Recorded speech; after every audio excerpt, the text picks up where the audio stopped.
É estranho pensar sobre a variação de espécies dentro de nosso próprio gênero, Homo.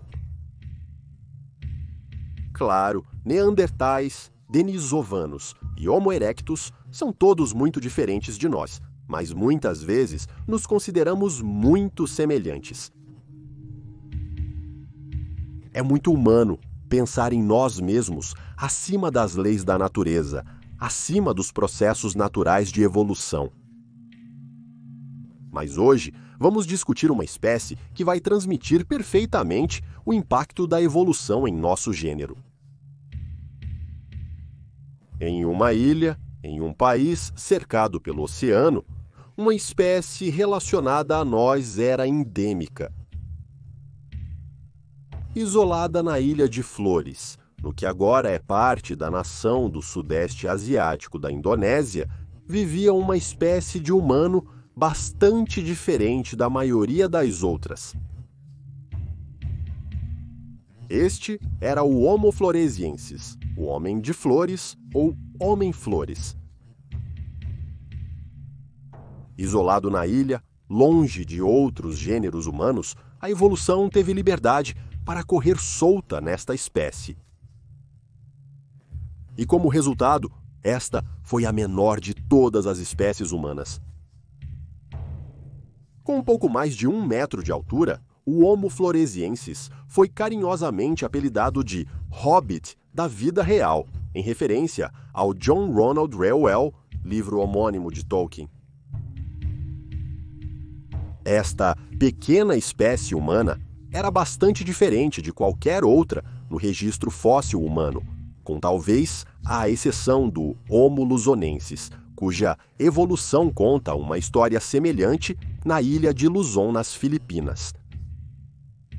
E hoje, vamos dissecar o que sabemos sobre o Homo floresiensis. Vamos viajar de volta no tempo para a ilha indonésia de Flores para descobrir como essa estranha criatura se parecia, como vivia, como evoluiu e, finalmente, como se extinguiu. É um caso bastante diferente de qualquer outro, pois testemunhamos em primeira mão o processo de evolução em ação e como ele afetou alguns de nossos primeiros parentes. Junte-se a nós, enquanto fazemos uma jornada pela vida do Homo floresiensis, ou o Hobbit da vida real.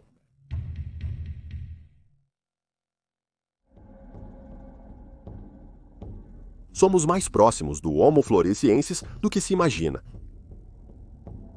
Embora possa parecer que uma espécie humana tão primitiva estaria perdida nos anais do Pleistoceno Médio, ela, na verdade, só se extinguiu cerca de 50 mil anos atrás. Tendo aparecido em cena cerca de 190 mil anos atrás, é um tempo relativamente curto para uma espécie estar presente no planeta Terra. Quase 1/4 do tempo que os neandertais perambulavam pelas gélidas regiões do norte durante a infame Era do Gelo. Embora possamos estar próximos da espécie em uma escala de tempo geológica, ainda temos muito a aprender sobre a fisiologia e estrutura reais desses pequenos hominídeos. A ciência conhece o Homo floresiensis desde setembro de 2003. Quando uma equipe de arqueólogos australianos e indonésios foi à caverna Liangbua, em Flores, com o objetivo de pesquisar as origens da migração humana da Ásia para a Austrália, supondo que as ilhas indonésias foram usadas como pontos de passagem ao longo do caminho. Enquanto a pesquisa estava em andamento, um dos arqueólogos da equipe fez uma descoberta notável: os ossos de uma espécie humana que devia ter pouco mais de 1 metro de altura no máximo. O espécime foi nomeado LB1 após a caverna em que foi encontrado, e vários outros esqueletos foram posteriormente desenterrados ao longo dos próximos 12 meses.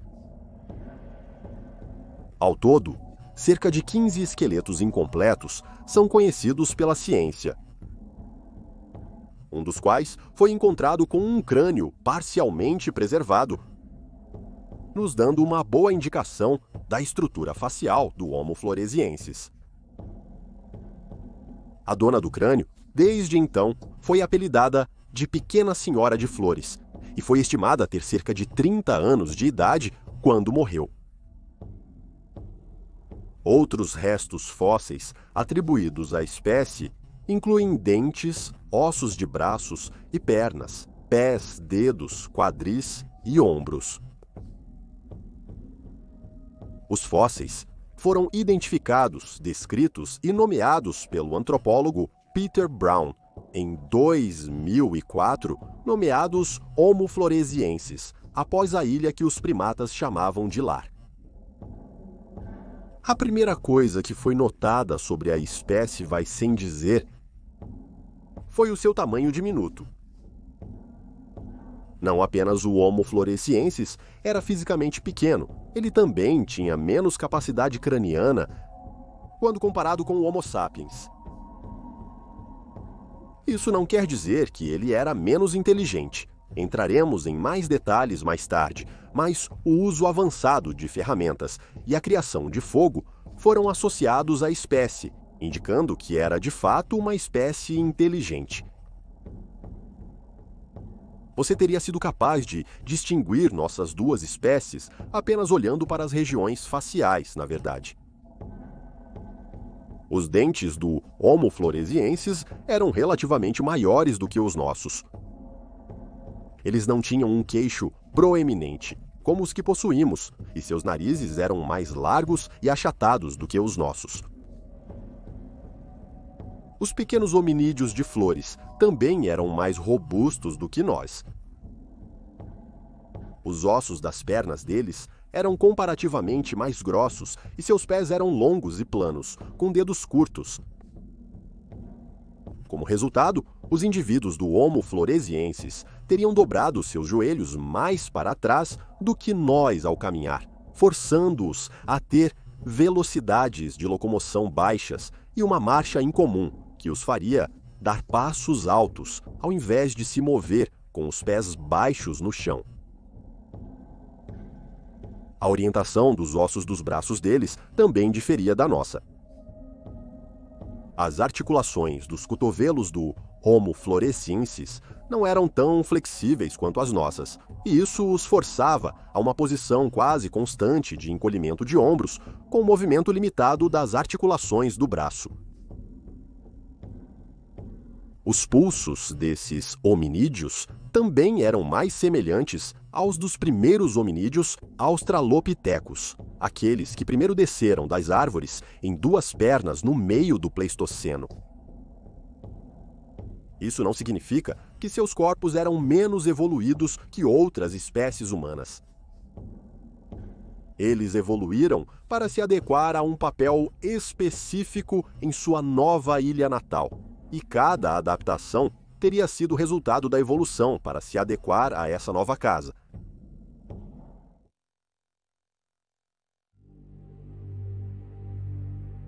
Uma descoberta notável, de fato, mas que não vem sem seus próprios problemas. Na época em que foi descoberto, o Homo floresiensis era diferente de qualquer outra espécie humana conhecida pela ciência. Embora a espécie tenha sido nomeada como distinta de Homo sapiens, em 2004 surgiram várias teorias de que isso era um erro e que essas pequenas pessoas de Flores eram de fato membros da espécie Homo sapiens, que sofreram deformidades físicas como resultado de defeitos congênitos. Essas teorias, por sua vez, foram contestadas, mas vamos explorá-las nesta sessão. A primeira condição a ser proposta a partir dos crânios de Homo floresiensis foi a microcefalia. Uma condição rara em que, ao nascer, a cabeça do bebê é menor do que o esperado. Isso, geralmente, é resultado da falha no desenvolvimento da cabeça do bebê durante a gravidez, mas pode ocorrer após o nascimento se a cabeça do bebê parar de crescer depois que ele nasce. Isso também pode levar a problemas de desenvolvimento mental no futuro na vida da criança. Essa era a teoria do neurologista americano Joachim Weber, que comparou o crânio de LB1 com o de um humano sofrendo de microcefalia, concluindo que o espécime de Homo floresiensis se encaixava dentro da média de tamanho de Homo sapiens com a condição. Tem sido uma batalha de ida e volta desde então, com cientistas argumentando a favor e contra a teoria de Weber. A maioria da comunidade científica considera o Homo floresiensis uma espécie separada, no entanto, e que os crânios são de tamanho normal para a espécie sem sinais de deficiência. Também foi argumentado em 2007, em um estudo dos ossos do Homo floresiensis, que o espécime pode ter sido Homo sapiens sofrendo de síndrome de Loran, uma condição que pode resultar de cruzamentos quando um humano é incapaz de fazer uso de hormônios de crescimento, causando muitas vezes uma estatura mais baixa e um crânio menor. Isso também é duvidoso, pois nenhuma amostra de DNA foi coletada para provar ou refutar isso. Também foi sugerido e praticamente refutado a síndrome de deficiência congênita de iodo e a síndrome de Down, ambas conhecidas por causar deficiências no crescimento físico e mental ao longo da vida de um indivíduo. Em todos os casos, estudos subsequentes mostraram que os ossos do Homo floresiensis em questão não apresentam sintomas ou características suficientes dessas condições para que as teorias sejam precisas.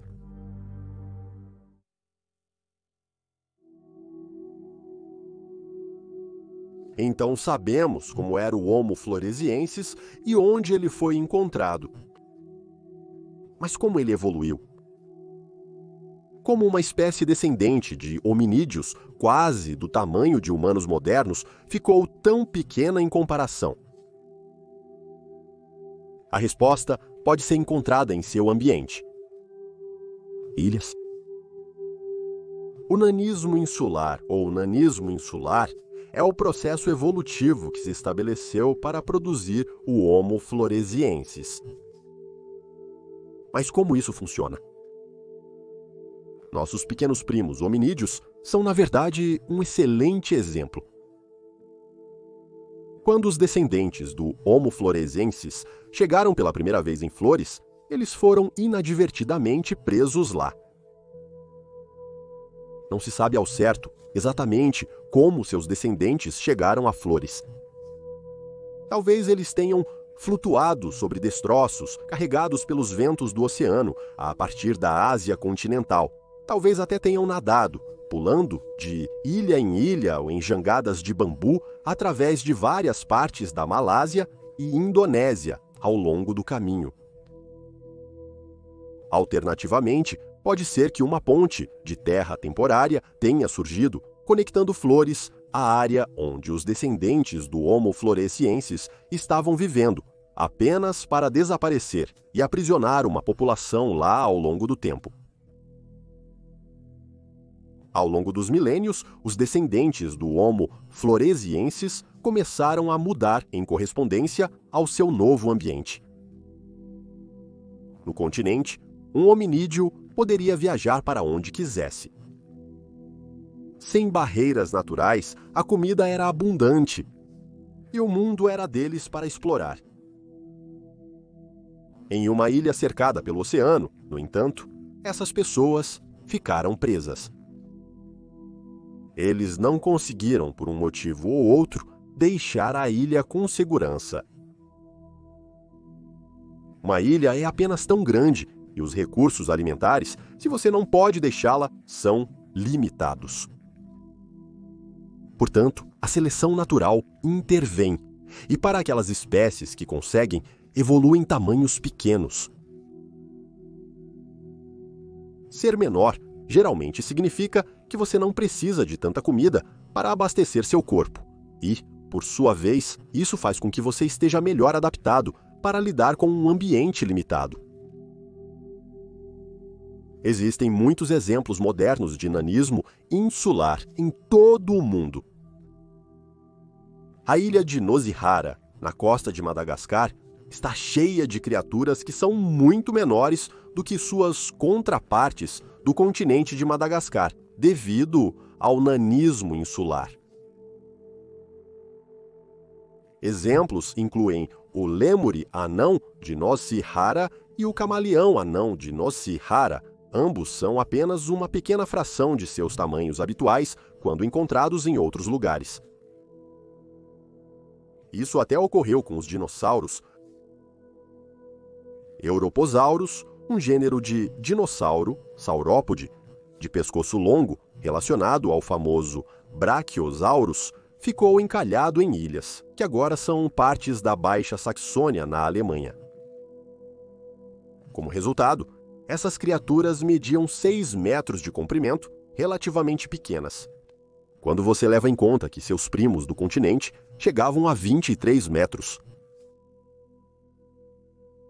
Por outro lado, o gigantismo insular também pode ocorrer. Essencialmente, isso é o inverso do que aconteceu com o Homo floresiensis. Em vez de fazer os animais grandes encolherem, os pequenos animais crescem.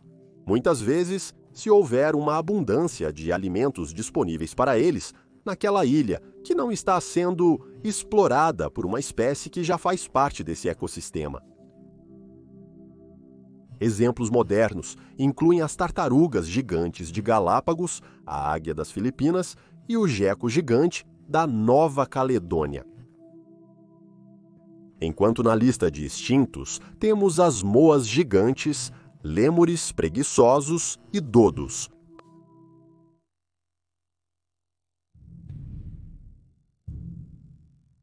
Semelhante a outras espécies de hominídeos que se espalharam pelo planeta até o final do Pleistoceno, o Homo floresiensis não era estranho a ferramentas e tecnologia. Eles não tinham o padrão de alguns dos membros mais recentes do gênero Homo, como os sapiens e neandertalenses, mas eles faziam o trabalho que os pequenos homens da ilha precisavam que eles fizessem: ajudá-los a se alimentar. Algumas das ferramentas utilizadas pelos primeiros habitantes de Flores incluem lascas e lâminas de pedra, ferramentas de perfuração e pontas. Essas ferramentas datam de cerca de 102 mil anos atrás e provavelmente foram usadas para cortar e esfaquear mamíferos de pequeno a médio porte, que eram caçados pelo Homo floresiensis. Além disso, pesquisas realizadas no polimento e resíduos de algumas das ferramentas de pedra de Flores indicam que essas pessoas estavam usando algumas das lâminas e dispositivos de corte para moldar madeira, o que pode ter indicado que eles eram capazes de usar lanças ou armadilhas. Essas seriam básicas, não há dúvida sobre isso, mas elas teriam sido capazes de ferir efetivamente os animais que o Homo floresiensis preferia caçar, para que a tropa se aproximasse com suas lanças e lâminas. Também temos evidências concretas de que o Homo floresiensis era capaz de usar e controlar o fogo. Ossos de animais da região indicam sinais de queimadura, o que parece que eles foram cozidos, ou pelo menos colocados sobre o fogo para tornar a carne mais palatável. Como outros humanos primitivos, é razoável pensar que o Homo floresiensis talvez soubesse, pelo menos, transportar fogo ou aproveitá-lo ao máximo quando caçava no campo. No entanto, não era apenas carne que esses hominídeos diminutos estavam se alimentando nas selvas de Flores. Evidências indicam que esses povos primitivos cozinhavam carne e vegetais. E o desgaste nos dentes dos espécimes coletados pode ser resultado dos indivíduos mastigando matéria vegetal dura e fibrosa. Também é sensato especular que, Enquanto percorriam suas ilhas natais, eles teriam coletado uma variedade de frutas para complementar suas dietas potencialmente diversas. Ainda assim, apesar do fato de que essa espécie surgiu relativamente tarde, no Pleistoceno, há poucas razões para acreditar que eles tinham dominado uma linguagem complexa. A falta de evidências aponta que esses habitantes de ilhas desenvolveram seus tratos vocais a ponto de poderem manter uma conversa decente. Em vez disso, é possível que eles tenham feito uma série de sons semelhantes a palavras, incluindo grunhidos, gritos, berros, gritos e chilreios.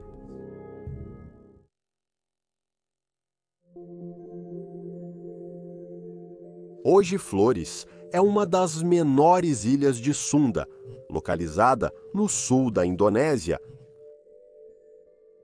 No grande esquema das coisas, não é enorme. Tem cerca de 15 mil quilômetros quadrados de área. Uma massa terrestre muito fina e sinuosa. Sendo uma ilha, os habitats variam. Vulcões e montanhas se destacam do centro da ilha, cercados por florestas tropicais que alcançam as praias. No meio dessas florestas havia clareiras e cavernas, muitas das quais teriam sido utilizadas pelo Homo floresiensis em suas atividades diárias. Praias de areia, mares quentes e recifes de coral cercam a ilha, e a ilha está positivamente florescendo com flores e vegetação. Parece um paraíso exuberante, um lugar perfeito para um hominídeo primitivo se encontrar preso por várias centenas de milhares de anos. E à primeira vista, provavelmente era. O Homo floresiensis não estava sozinho em Flores. E devido aos efeitos do gigantismo insular, eles não eram os predadores no topo da cadeia alimentar. Nossos pequenos primos viviam nas sombras de um mortal caçador réptil que, sem dúvida, teria feito uma refeição deles, se tivesse a chance. O infame dragão de Komodo. Como o maior lagarto do mundo, este predador de topo pode atingir cerca de 3 metros de comprimento em circunstâncias extremas e pode facilmente representar uma ameaça até mesmo para os membros mais preparados de nossa própria espécie. Ainda vive nas ilhas ao redor de Flores até hoje, onde utiliza um método de caça bastante macabro. Combinando seus dentes afiados com uma mordida venenosa, tudo o que esses enormes lagartos monitor precisam para matar sua presa é um estalo. Grupos de caça de dragões irão, nos tempos modernos, morder animais de grande porte e, em seguida, simplesmente esperar que o veneno e o sangramento façam efeito, observando pacientemente enquanto a vítima sofre uma morte macabra e prematura. O conflito entre o Homo floresiensis e os dragões de Komodo certamente ocorreu nas selvas e clareiras de Flores, e a menos que os pequenos hominídeos tivessem sorte, pode não ter terminado bem para eles muitas vezes. Felizmente, os primatas teriam sido capazes de escalar, em circunstâncias extremas, fora do alcance do veneno, dos dentes e dos 70 kg de músculo. Outro carnívoro, menos provável, também estava presente em Flores na época do Homem de Flores. Infelizmente, agora está extinto, perdido no vazio da história natural, mas em vida certamente era espetacular. Leptoptilus robustus era o seu nome, uma cegonha sob o feitiço do gigantismo insular, do tamanho de um Homo sapiens adulto. Com quase 2 metros de altura, restos da cegonha foram desenterrados na caverna Liangbua, ao lado de espécimes de Homo floresiensis. seja ou não uma espécie, caçava de outra. Certamente eram vizinhos próximos. Como membro do gênero Leptoptilus, esta cegonha tem 3 parentes ainda existentes: a cegonha marabu, da África, e os adjutantes menor e maior da Ásia. Os cientistas conseguiram inferir que, devido à proximidade dessas aves vivas na árvore genealógica das cegonhas, a cegonha gigante de flores provavelmente tinha uma aparência muito semelhante, apenas maior e provavelmente mais malvada também. Apesar de seus primos modernos serem principalmente necrófagos, eles são conhecidos por capturar presas vivas. Peixes, insetos, anfíbios, filhotes de crocodilo e até flamingos. São facilmente capturados por essas aves de aparência incomum. Alguns cientistas teorizaram que a grande cegonha de flores pode ter sido capaz de capturar indivíduos do Homo floresiensis, potencialmente membros jovens ou doentes do grupo. Se assim for, era um mundo perigoso para esses primatas de tamanho pequeno. O gigantismo insular também se estendeu a alguns dos residentes mais improváveis de flores, os ratos. Muito maiores do que os ratos marrons ou pretos que podem ser encontrados no hemisfério norte, esses roedores, com mais de meio metro de comprimento, ainda existem na ilha hoje. No entanto, não eram apenas ratos gigantes que compartilhavam as florestas com o Homo floresiensis. Uma variedade colorida de pássaros, répteis, anfíbios e insetos teriam esvoaçado, saltado e zumbido através da vegetação rasteira. Alguns dos quais, provavelmente, foram pegos pelos hominídeos como refeições fáceis. Hoje, a ilha ainda é muito um paraíso para os naturalistas, repleto das plumagens luminosas de flowerpeckers, papagaios pendurados, sunbirds, pitas e callows. Talvez a criatura mais estranha a compartilhar a floresta com o Homo floresiensis fosse o que nossos pequenos primos acabaram caçando. Várias espécies do gênero Stegodon, um animal muito próximo dos elefantes, que em outras partes do mundo se tornaram alguns dos maiores mamíferos de sua época. No entanto, esta é uma ilha tropical e nada é o que parece quando se trata de evolução e pré-história. As espécies de Stegodon, em flores, eram anões comparados às suas espécies continentais. Na verdade, eles provavelmente só teriam crescido até o seu ombro, e isso é uma estimativa por alto. Algumas dessas espécies eram mais semelhantes ao tamanho de burros e cabras do que elefantes, em mais um exemplo impressionantemente bizarro de evolução insular. Eram, na verdade, ossos de Stegodonte que foram encontrados na caverna Liangbua, com evidências de marcas de queimadura, sugerindo que esses pequenos proboscídeos estavam sendo caçados, abatidos, cozidos e comidos pelos hominídeos anões de flores. Este era um mundo onde dragões e pássaros gigantes comiam pessoas, que por sua vez comiam elefantes.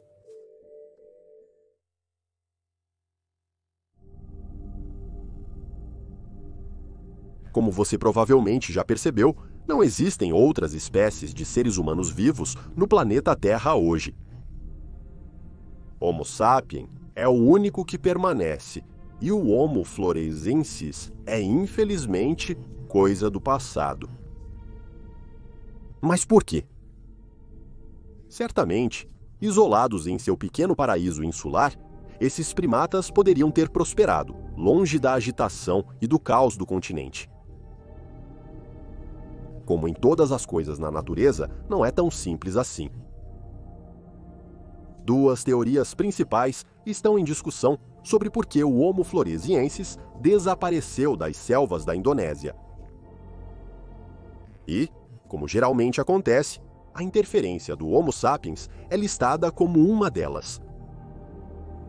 Teorias foram consideradas que notam o fato de que o Homo floresiensis desapareceu justamente quando o Homo sapiens chegou em Flores.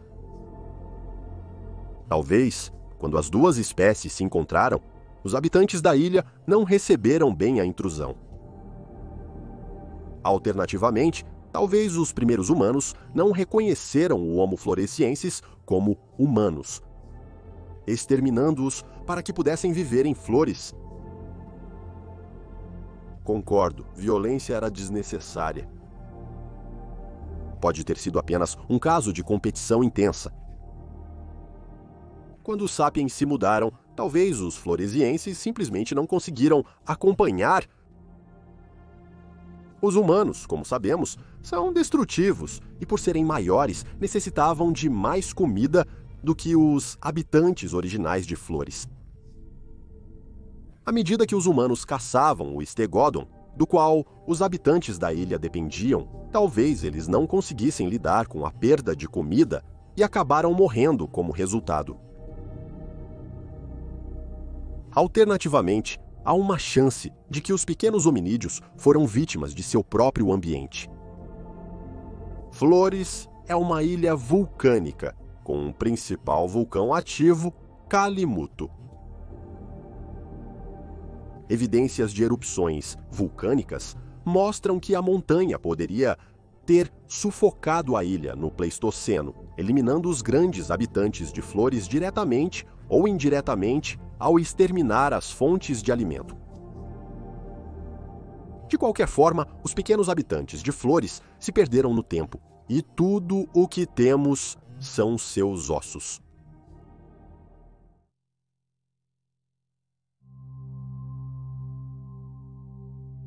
Em todo o mundo, existem inúmeros mitos sobre histórias de homens selvagens ou homens macaco que se escondem secretamente nas regiões florestais do mundo. Frequentemente, espécies pré-históricas são culpadas ou atribuídas a essas histórias, muitas vezes com poucas evidências concretas. Mas as histórias são, no mínimo, interessantes. O Homo floresiensis não é diferente.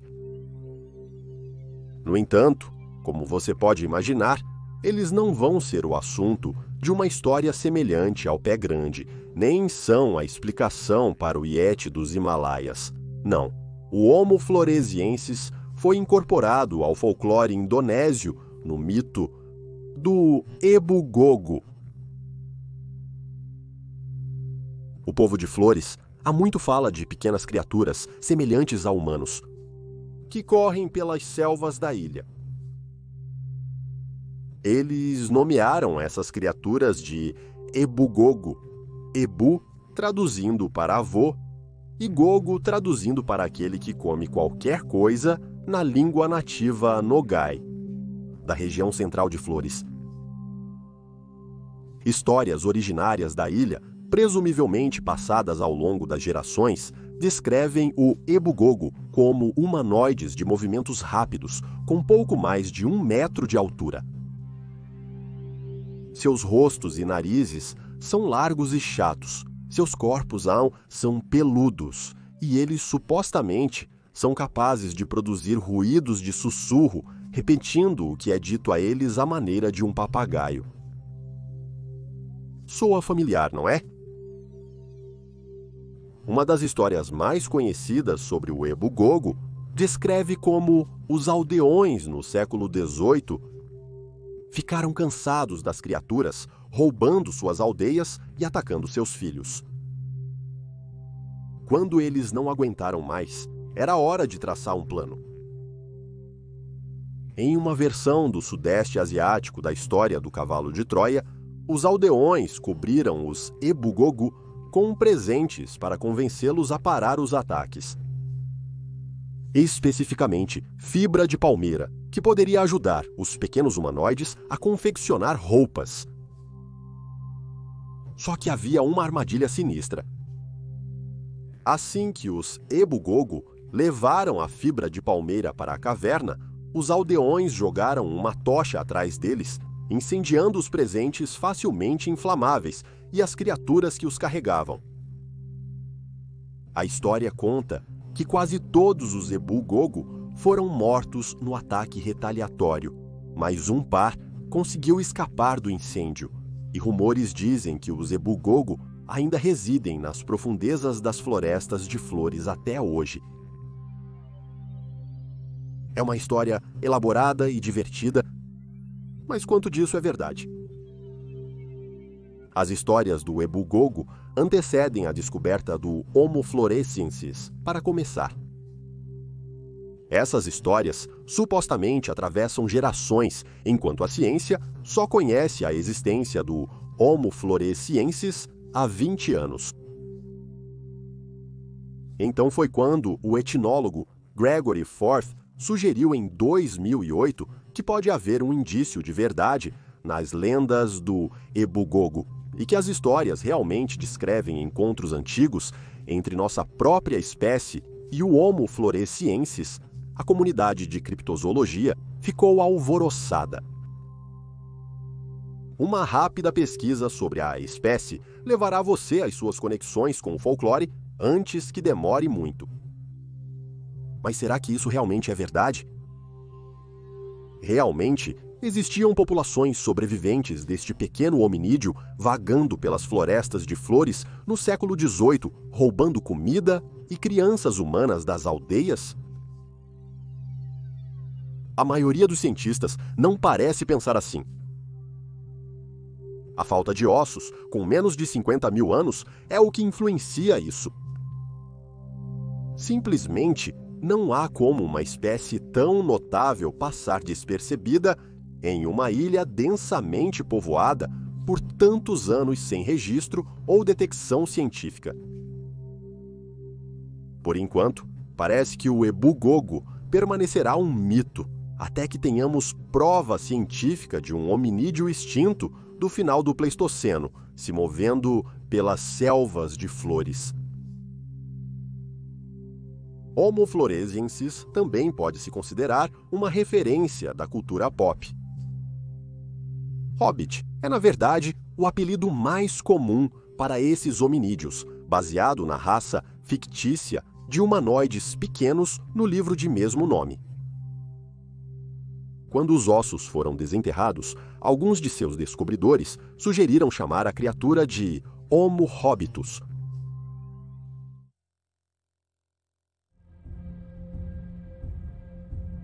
Então aí está, uma ilha mais estranha que a ficção perdida no tempo.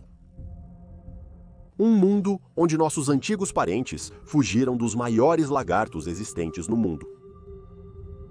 Um mundo onde esses antigos parentes caçavam elefantes do tamanho de burros. Um mundo onde era comum caminhar até a beira do lago para beber, apenas para se deparar cara a cara com uma cegonha mais alta que um homem. As ilhas fornecem à evolução uma tela em branco para se descontrolar. E os resultados frequentemente revelam alguns dos ecossistemas mais notáveis da Terra. Então, da próxima vez que você se sentar para assistir ao seu épico de fantasia favorito, poupe um pensamento para seus primos distantes, o pequeno Homo floresiensis, habitante de ilhas da antiga Indonésia.